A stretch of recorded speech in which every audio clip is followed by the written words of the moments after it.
জঙ্গলি দেখতে আসছি। জঙ্গলির first half দেখে বের হলাম এবং আমি জানি না আসলে জঙ্গলি নিয়ে কতিপয় কিছু মানুষকে দেখলাম যে নেগেটিভ রিভিউ দিতেছে, বলতেছে যে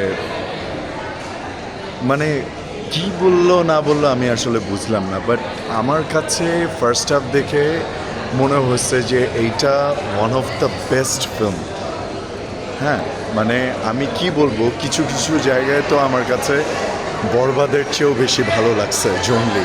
ফার্স্ট হাফ দেখে বের হলাম, এখন সেকেন্ড হাফ দেখলে আরও বুঝতে পারবো আর কি। সিয়াম দুর্দান্ত, যে ছোট মেয়েটা অভিনয় করছে নৈরিতা, দুর্দান্ত, এবং সব মিলায় মানে অসাধারণ একটা মেকিং, খুব সুন্দর একটা ছবি।